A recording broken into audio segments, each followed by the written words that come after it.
It's now my pleasure to welcome to the stage Mr. John Hartnett, founder and president of ITLG.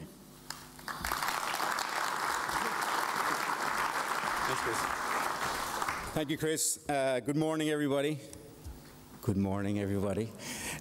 Welcome to DCU and welcome to the 8 years of ITLG. Delighted to be here, delighted to be in Dublin, delighted to be in Fingal, and we've had a great reception here. We've been here for the last number of days, and we've had a great welcome by the team at Fingal. We've worked very carefully to bring an event like this together and partnered, but obviously with President McGrath at DCU, but also with the team in Fingal and Fingal Council, ITP, and also Fingal Chamber of Commerce. So I want to thank them for their support, because it's a big part of bringing an event to be successful, and it's hard doing it when you're on the other side of the planet. So a big thank you to our partners for the event.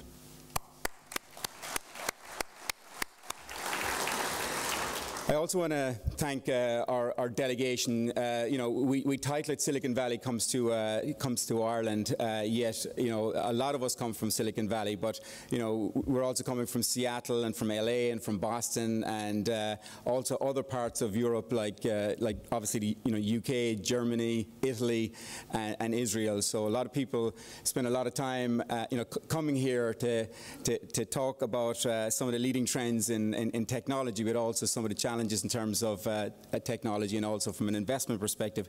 It's been a key area of focus. So big thank you to the folks that are going to be speaking here today. And I know the first panel, our chairman, Craig Barrett, who's been on the journey with ITLG since 2009, but he's probably been on the Irish journey for 27 years when Intel made a decision to locate in Ireland, which I think, as we all know, is a watershed in terms of the big movement from Ireland's manufacturing type base to being a knowledge economy, and also leading in the whole area of engineering and technology. And today, thanks to the IDA, for example, and also Enterprise Ireland, Ireland has really become the Silicon Valley of Europe. So it's great coming over here, meeting the Silicon Valley of Europe.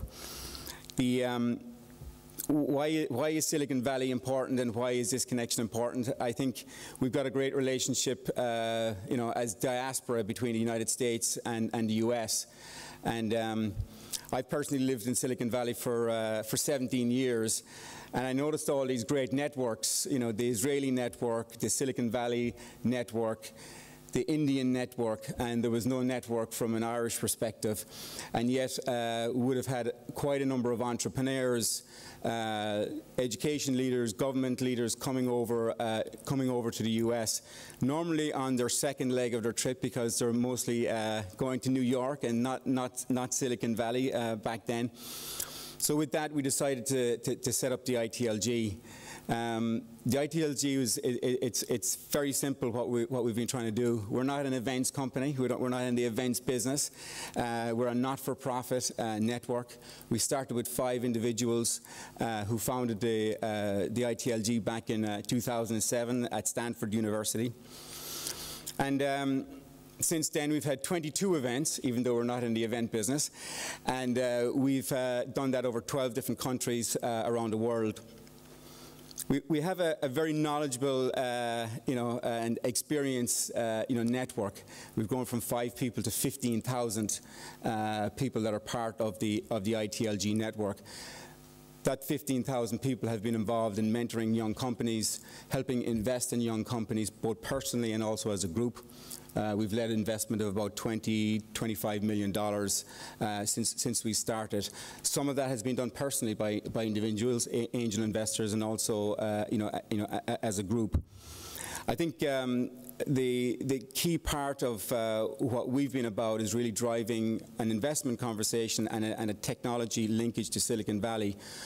But our roots have always focused on being part of the education and innovation system.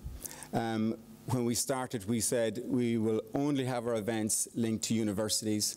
We will only drive these events with an innovation and education focus, because I think, as we all know, in the end of the day, every decision that every company makes, every decision that every investor makes, first and foremost, it's the leadership and it's the talent, and the talent capability is really the key driving part of this.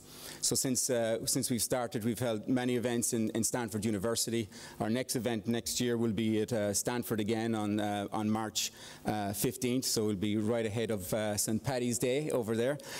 But we've also focused and had all our events in pretty much all the universities and institutions across Ireland. This is our third time back to Dublin.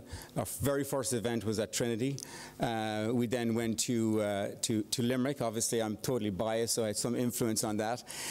We've had events in Belfast. We've had events in Cork and in Galway, and all part of the relationship with the universities there. So delighted that we've been able to drive that an initiative there.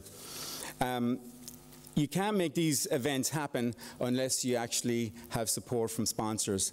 Our lead sponsor is Arvada Bertelsmann. They've been a great supporter of what we've been doing, and I want to thank them, but also thank all our partners and all our supporters. Science Foundation of Ireland, IDA, Enterprise Ireland, have been big partners along the way. I think we all have either, if you're in the FDI world or the technology side, you're working with IDA or Science Foundation of Ireland, and obviously if you're a young entrepreneur in Ireland, it's hard to avoid Enterprise Ireland because of the great work that we've done, what they're doing, and we've been very close to working with them. In terms of today, I think we've got a phenomenal lineup. I think you're going to have a great, hopefully controversial. I was talking to Craig Barrett last night, and he said he's going to be controversial tonight or today, so that should be pretty cool. And then one of the areas that I think has kind of been leading the way is the whole area of mobile and wearables and cloud, and these are some of the areas that we're talking to. Something that I've personally got involved over the last 3 years is the whole area of agricultural technology, and I think, as we all know, agriculture is the backbone of every country, and certainly Ireland, it's one of its top exports. Yet that whole industry is going through a whole revolution as well, and I think technology is going to be a big part of of the future there. So hopefully you'll enjoy that. So that's it for me. I'm sure I'll be checking in with you later on, and hope you enjoy the day today, and for those of you who are coming this evening, thank you very much.